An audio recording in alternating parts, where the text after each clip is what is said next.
What's going on, guys? This is Dom The Commish here, and today we're going to be grading every single NFL rookie on a tier list.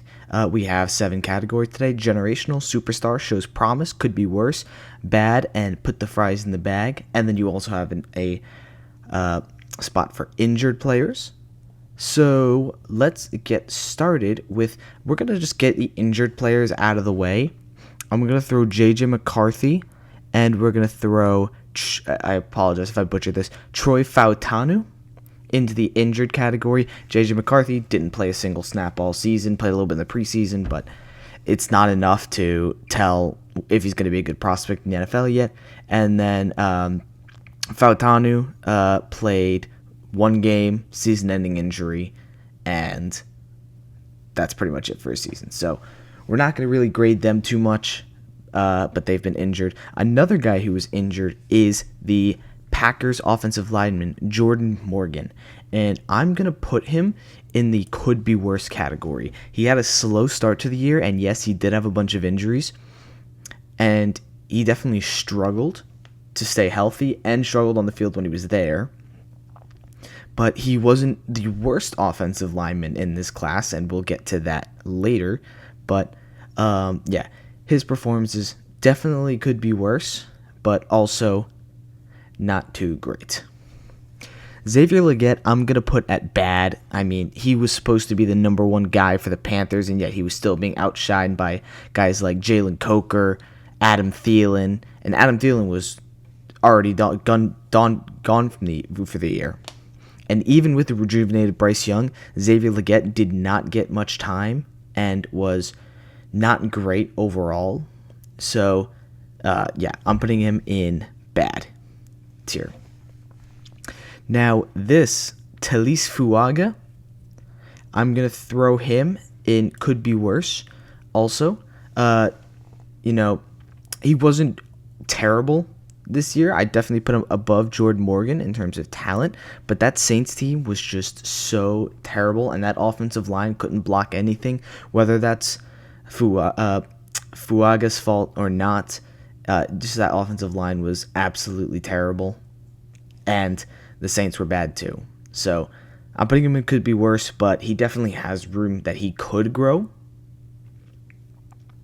but he also has room they can also become not a great lineman. Next up, we are going to go with Nate Wiggins. And Nate Wiggins is going to go into the show's promise tier.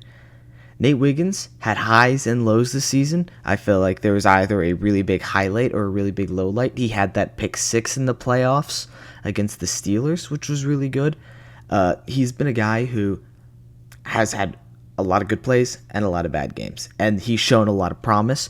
And if he gets the opportunity to be the number one corner over Marlon Humphrey, right now I say he probably would bust.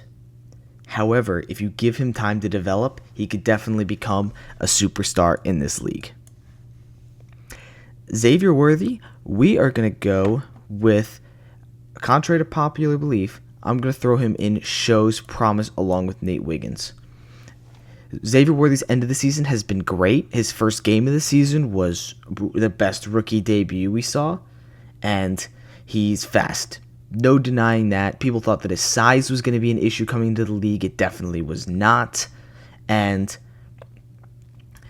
he definitely showed that he could hold his own. And when you have Rashee Rice come back and that receiver room gets a little bit less crowded, you're going to have Rashee Rice as that route runner and Xavier Worthy taking the top off the defense. When you're playing with Patrick Mahomes, you're going to have a lot of room and a lot of ways to make plays happen. And Xavier Worthy showed a lot of promise this year, and definitely he could develop even more next year.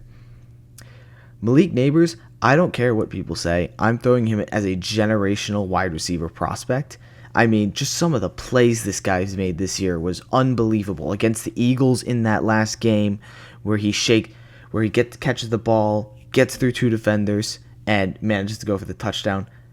I mean, we haven't seen a wide receiver this electric in this rookie year in terms of big plays. I mean, we saw Puka Nacua last year, but Puka Nacua was more on volume. I mean, Malik Neighbors, if he didn't miss those games alone, and if he wasn't hurt for the entire second half of the season, would have probably passed up Puka Nakua's stats. So I'm throwing Malik Neighbors in generational talent. I mean, he makes the big plays. And honestly, I'm going to throw Joe Alt. He's very close to being generational. At the beginning of the year, I would have said he was generational.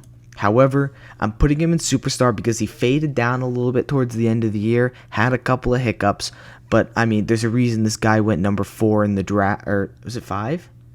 Yeah, he went 5. Sorry, Marv went 4. There's a reason this guy went number 5 in the draft. I mean, he's an elite offensive line prospect, and that Chargers offensive line was actually very good. I mean, J.K. Dobbins had a very good comeback season. Justin Herbert had probably his best statistical season based on turnovers and touchdowns. Not obviously not the passing yards because he had that 5,000 yard season, but Joe Alt did, and the rest of the Chargers offensive line did a really good job at protecting Justin Herbert this year, apart from the playoffs. But that was more Justin Herbert. Bo Nix. Bo Nix is going to be in the superstar category. No one thought that the Broncos were going to do anything this year, especially with Bo Nix. I saw this pick and I was just like, what the heck are the Broncos doing taking Bo Nix, who's a projected second-round pick, at number 12 overall? They're absolutely nuts. You could have gotten him in the second round. That's what I said on draft day. And you know what? I ate my words. Bo Nix, absolutely incredible season. He got a lot more accurate towards the end of the year. In the beginning of the year, he wasn't making great throws. He was making okay ones. But he didn't really have that extra spark. And that really came in the second half of the season when he led his team clawed to the playoffs in what was in a loaded AFC this year, over the Bengals, over the Dolphins. I mean, he really had. If Jane Daniels wasn't in this class, we would be talking about Bo Nix as the next guy in the NFL. Marvin Harrison Jr. I'm going to throw in shows promise. The main reason I'm putting him here instead of could be worse is because if you look at his dad's rookie season, it's pretty much identical. And also, I feel like Marvin Harrison's struggles was a lot more due to the system and due to Kyler Murray than it was on him. He wasn't getting the volume that he deserved. He created separation a lot and wasn't getting the ball. But he also just didn't make a lot of the big plays that he needed to. I mean, in week 2 against the Rams, he took the top off of the defenses in that game. But in the end, it's Kyler can't get the job done, and Kyler just can't uphold a receiver as good as Marvin Harrison Jr. That's the entire reason why DeAndre Hopkins left the Cardinals, is because he also knew that Kyler Murray cannot hold up an elite wide receiver. He's a check down merchant, which is why Trey McBride has been so good and why he didn't have any touchdowns this year except towards the end of the year. Rome Odunze, I'm going to throw in the same tier as Marvin Harrison Jr. They're kind of in the same tier, although with very drastically different reasons why they're in this tier. Rome Odunze was overshadowed by Keenan Allen and DJ Moore. And I get what the Bears were thinking. You want to get a younger guy to pair with Caleb Williams and, just have that guy develop behind him. But kind of the same thing that I was thinking on draft day is just why. I mean, you have Keenan Allen and you have DJ Moore. You're going to take a top 10 pick to be your number 3 wide receiver when you so clearly have so many other different needs on your team. Like, I would have rather you taken an edge rusher or an offensive lineman or even traded back and grabbed some capital. Rome Odunze was a great player this year. He had a couple of his good games, but was it really worth spending number 10 overall on him? I don't think so. Number 9 overall? I don't think it's worth it just because he's playing as your wide receiver 3. Yeah, he could be a wide receiver 1 in the near future, but I mean, I think one of the reasons why Caleb struggled so much is because, he didn't have the offensive line and he held on to the ball too much. They really needed to work on developing Caleb Williams rather than just surrounding him with insane weapons. You need to surround him with protection, not weapons. Amarius Mims, I'm going to throw at could be worse. He had a decent year. Not too bad. But also that Bengals offensive line was horrendous despite Joe Burrow being the best passing quarterback in the league this year. He had an okay season. Once again, these offensive linemen all could be, besides Jordan Morgan, I feel like Fuaga on a better team and Amarius Mims on a better line could definitely be on the show's promise tier, but just because of the struggles that their teams had, I can't put them any farther than this. Jared Verse, we're going to go with a superstar. I mean, he's been the best defensive player in this class, defensive end, I should say, because we'll talk about the defensive backs, actually the next one we're going to talk about. But Jared Verse has racked up TFLs, racked up sacks. Everyone thought that the Rams were going to take a step back with Aaron Donald retiring. And then they go and grab this kid, and people are going to be like, he can't be as good as Aaron Donald. You know, that Rams defense is going to struggle this year. And you know what? They didn't struggle that much. The Rams did a really good job at drafting this year.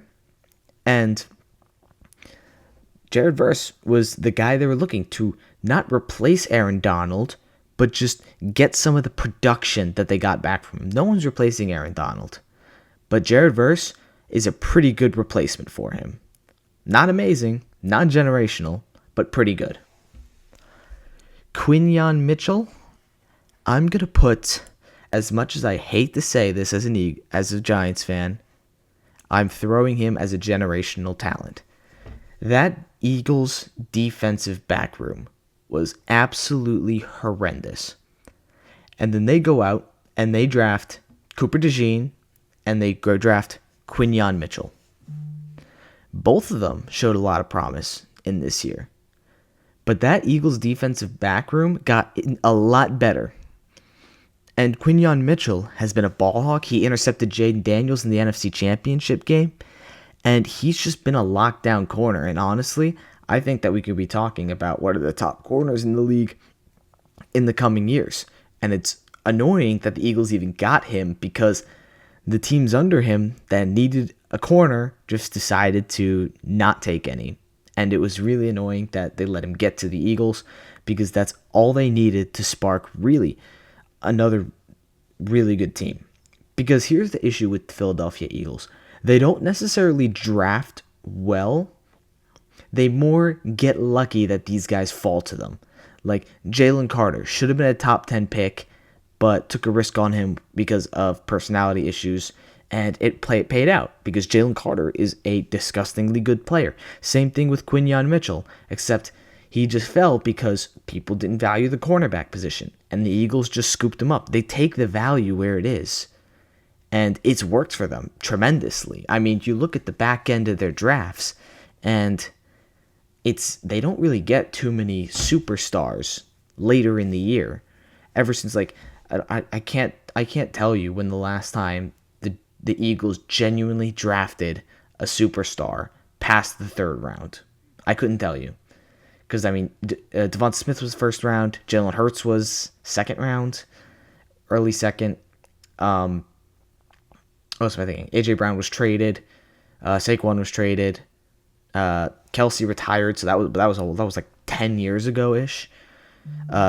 Lane Johnson, I don't remember. Oh, they did get Jordan Mailata. Jordan Mailata's good, but that was a while ago too. Like in the last 4 drafts, the Eagles haven't done well drafting down the stretch, and they just take the value that's given to them. Like Jalen Hurts in the second, like Devonta Smith at 10, which I'm still pissed about that trade up because the Giants should have had him. But let's move on from Quinyon Mitchell to another generational talent, which is Brock Bowers. He not only led all rookie tight ends, he led all rookie tight ends ever, all rookies in receptions, and he was top 5 in receiving yards, I believe, as a rookie, despite playing on a horrific Raiders team with Gardner Minshew and Aiden O'Connell throwing you the football. He looks incredible. People clowned on the Raiders for choosing a tight end. I still will, because Michael Mayer looked promising, and the Raiders have way too many holes in their team to be thinking about tight end. But if you're getting a generational prospect, like, you're going to take the generational prospect.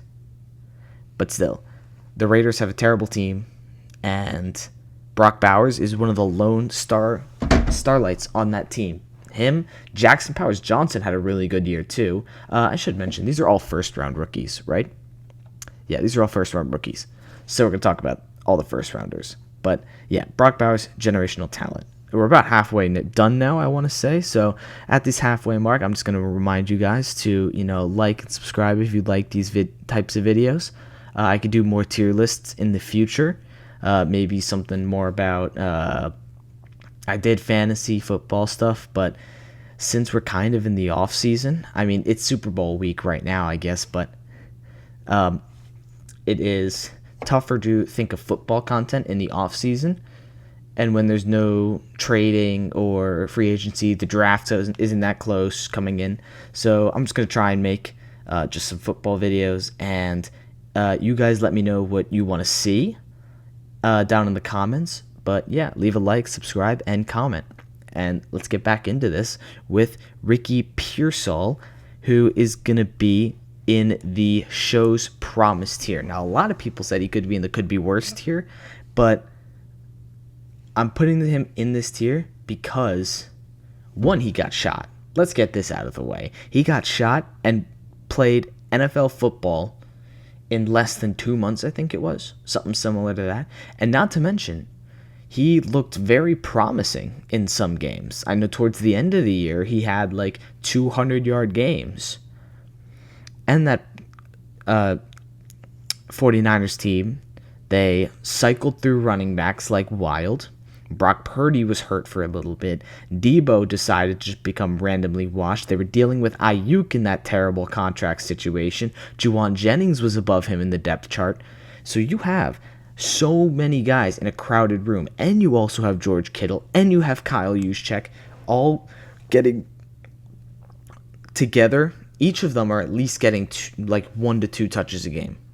Some might get less, like Kyle Juszczyk maybe averages less than 1 a game, but Kittle's getting 7 a game, most likely. Debo was really bad at the end of the year. He was probably getting 2 per game, not counting kick returns. Juwan Jennings was getting 7 a game. Whoever the running back was getting 15 to 20 a game. It was a really crowded wide receiver room, and Ricky Pearsall still managed to not stand out, but to make good plays and to kind of have a decent year. So I'm also going to throw him in the show's promise tier. He wasn't necessarily bad, but he could definitely be good in the future. Byron Murphy could be worse. He was the first D tackle off the board. He didn't really make too much of an impact this year on that Seahawks defensive line. If anything, Leonard Williams, the big boy pick 6, that was a hilarious play. I watched it live, and man, that play was funny. But yeah, Byron Murphy did okay. Nothing crazy, but for being the first D tackle on the board, people said that the Steelers were getting not the Steelers, the Seahawks were getting an absolute steal at this spot. And it looks like he's just kind of average, which is okay. Could be worse. Here is where we talk about Talise Fuaga. This is Tyler Guyton. And now he is really going to be the only player that I put the fries in the bag. That Cowboys offensive line was horrendous this year. Even Zach Martin had a terrible year. Dak was getting killed all year, got hurt, goes to Cooper Rush. Cooper Rush gets killed all year and still just manages to survive. The Cowboys took a massive step back, and Tyron Smith to Jordan Morgan. Oh my God, there's so many offensive linemen in this class. You've got Fautanu, Fuaga, Mims, Morgan, Guyton, Alt, Fashanu, Latham. There's just so many of these offensive linemen that went in the first round. I keep just getting them mixed up, and it's pretty funny. But yeah, Tyler Guyton is the only player today that I'm going to be put the fries in the bag, because he just wasn't that good this year. Drake May shows promise. I think that Drake May, honestly, could be the second best quarterback in this class. I feel like his fundamentals are better than Bo Nix, but Bo Nix actually had a pretty decent roster to go around him. That offensive line was one of the best in the league this year. They didn't have a great run game, but Cortland Sutton, Devon Vele, Troy Franklin, they all stepped up as receivers. And then that defense, having PS2 and the who's the edge rusher that did everything for them, had tackles. So, the Broncos had a great team to go around. Drake May had Ramondre Stevenson, Christian Gonzalez, and that's about it. So I feel like if the Patriots are able to actually start to build around Drake May, I know a lot of people want them taking McMillan in the draft this year. I disagree, because the fact that they have Hunter Henry and Kayshon Boutte, and guys like Kendrick Bourne, I think you could sign a guy at a free agency, and then in the draft address maybe the line, get someone like Will Campbell or Kelvin Banks Jr., or you can address the defense if he falls to you. If Abdul Carter falls to the Patriots, I think at 4, I'm taking Abdul Carter any day of the week, because I doubt he'll fall that far. But if he does, the Patriots will now have an elite guy on defense to have their identity around. And then they can build around everybody else. They've already got Gonzalez is a great back. They have the good safety. What's his name? Peppers? Is he still on the team? I don't remember. I think he's still on the team. But they got a good secondary. If they could boost up that edge rushing core, boost up the offensive line, and maybe get a receiver option in the free agency. Ramondre is fine at running back. I think that's probably the least of your worries. And if you are worried about it, grab a guy like Caleb Johnson or Quinshon Judkins or Trevion Henderson, Ollie Gordon in the later rounds. Michael Penix Jr., I'm going to throw him at shows promise as well. A lot of these QBs really did show promise this year. And it really does show, especially with Michael Penix, because he came in for a couple games, and although I don't think he threw a touchdown, he might have. No, yeah, he threw one to Drake London. But even though he had that interception, I think he had 1 or 2, it wasn't his fault. Kyle Pitts is just bad. And Michael Penix overall looked kind of solid in the starting job. Now, there's a lot of reports that the Falcons thought that Michael Penix was the league's best kept secret. I wouldn't put it that far. Michael Penix could be very good. He could be even decent. He is not going to be as good as Drake May, Bo Nix, Jaden Daniels, or Caleb Williams. Those 4 guys, he's going to be at least the 5th best quarterback in this class. I do not think Michael Penix has what it takes to overcome those 4 guys. Terrion Arnold, I'm going to put it at could be worse. Terrion Arnold was supposed to come in here and fix the Lions' secondary problem. He had an okay year, but that Lions secondary was bad, and he really got exposed in that game against the Commanders in the playoffs. And he is not the number 1 corner that they expected him to be. And even with Kirby Joseph getting all those picks and their safety duo with Brian Branch and Kirby Joseph being good, their outside corner was bad. And Terrion Arnold was not great, but overall, he's not as bad as some other people on this list. Laiatu Laitu, I'm going to throw in also could be worse. He was the first defensive player off the board, and when you see what Jared Verse did for the Rams, and then you say, all right, well, we got Laitu. Yeah, that's exactly what I'd be thinking. Laitu just didn't have as good of a season to warrant being the number 1 defensive player off the board. So I'm putting him in could be worse. Darius Robinson, I'm putting in bad along with Xavier Legette. This guy just shouldn't have been a first rounder. I mean, he seems like a nice guy, but he just, I don't think, was ready to be thrown into the starting Cardinals defensive end role. I feel like he maybe should have sat for a little while. But he overall just didn't have a great year. I mean, that Cardinals team wasn't very good to begin with either, even though they were close to playoff contention anyway, but not great. Jaden Daniels, I think it's obvious he's going to go and put the fries in the bag because he's trash. He didn't do anything this year. No, I'm just messing with you guys. Obviously, Jaden Daniels he's a generational prospect. I mean, just the way how calm that Jaden Daniels has been as a rookie. You know, he's making all the right reads. He's been super clutch. And call it lucky.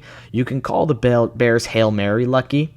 But the coming back against the Cowboys and almost winning, they should have won that game. Hell, Austin Seibert should have won them that game. But he's on to put the fries in the bag. That's where he's at. But yeah, Jaden Daniels just so clutch this year.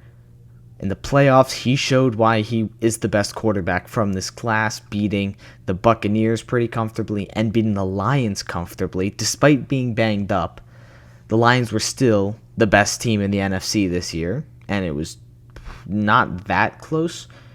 I guess the Eagles were close by, but the Eagles looked shaky at times, especially towards the beginning of the season. But he really took care of business this year, and I've said before he can have a sophomore slump because of teams really trying to pick on his weaknesses, but he's still a generational player, no matter how you put it. Now, the Tampa Bay Buccaneers, I actually don't know who they drafted, who this guy is, so I gotta quickly look him up. Overall grade in lineman, 45th out of 64, 33rd out of 64, 45th out of 64. Okay. Graham Barton, you are going in the bad category.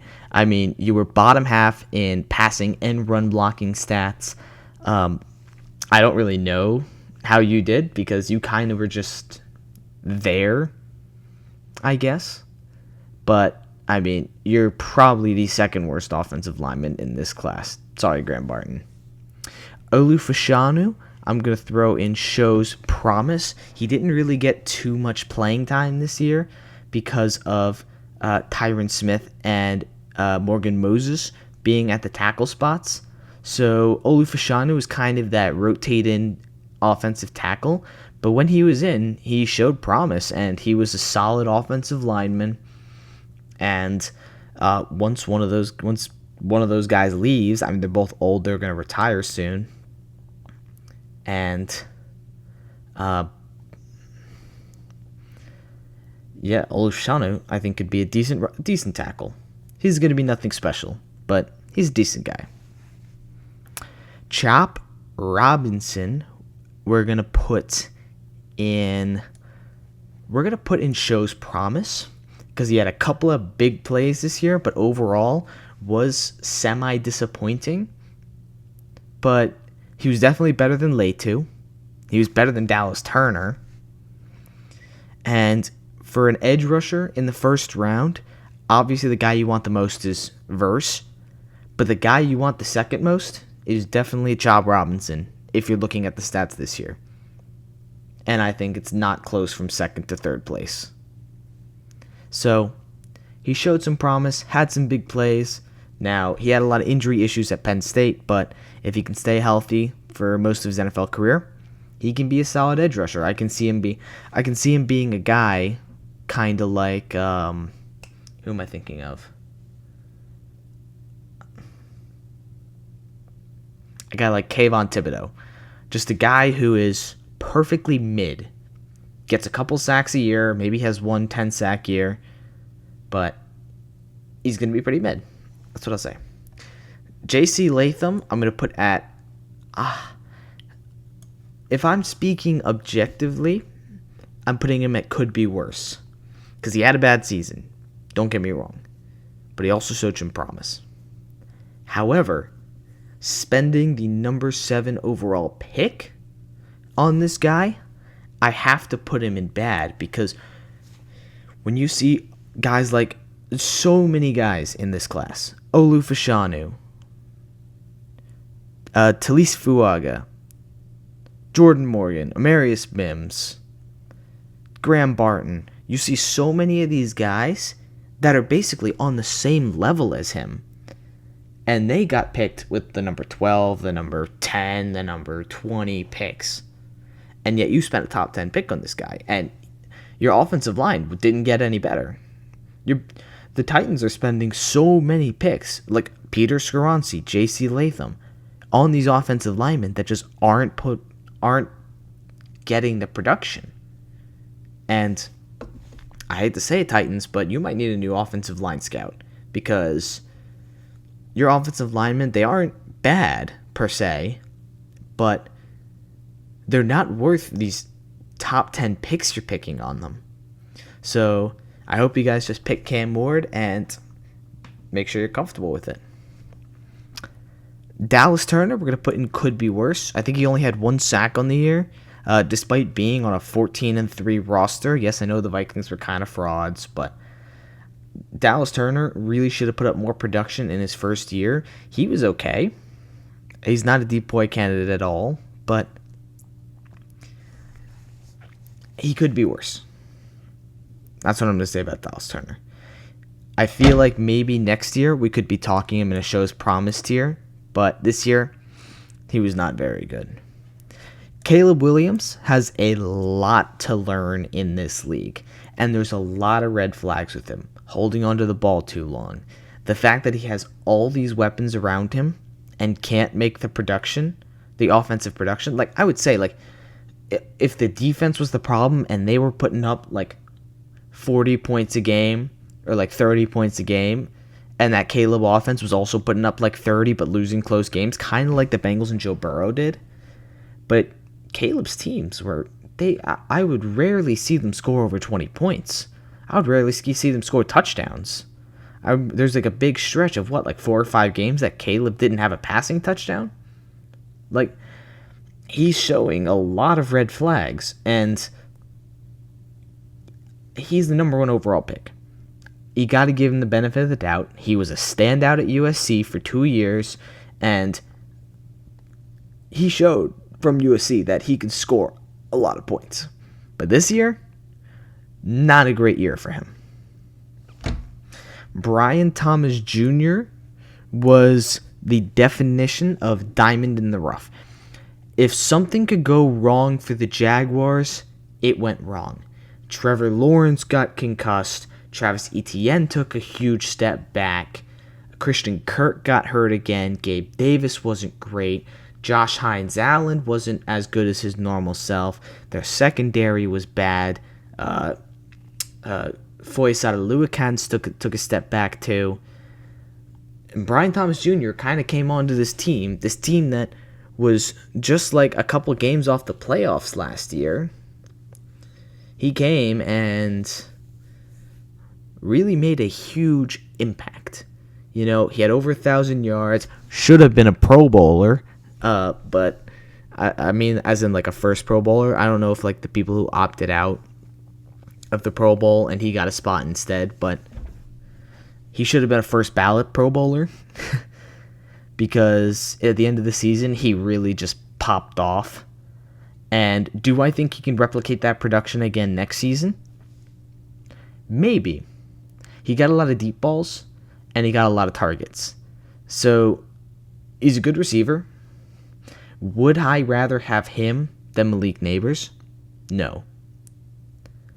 But would I rather have him than any of the receivers in this tier? Absolutely.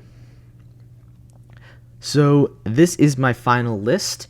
Comments on any of these. My generational prospects, I feel like Jane Daniels and Brock Bowers should easily stay up there. Malik Neighbors, I feel like also should stay up there. Quinyon Mitchell could be on the verge of superstar as well. Bo Nix, Joe Alt, Jared Verse, and Brian Thomas. These are the only superstars that were really drafted in the first round that showed promise their rookie year. All these guys showing promise. They've had their good starts. They've had their bad starts. I am very excited because I do think that Drake May could definitely be on the end of superstar, but he needs a better team to prove it. Could be worse. A lot of offensive linemen here who are on bad offensive lines, and a couple of D linemen, and the number 1 overall pick. Bad, a top 10 pick, and a lot of late round guys, and then Tyler Guyton. And then if I had to guess where these guys would be next year, I feel like J.J. McCarthy would be in show's promise if I had to say this next year.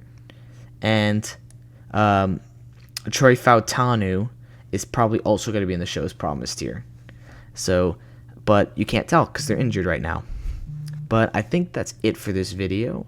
Please leave a like and subscribe once again. I know we're at 9 subscribers right now at time of recording. It might be 10 by the time the video comes out, hopefully. But yeah, you guys have a great rest of your night. And let me know what I should change about any of these guys. But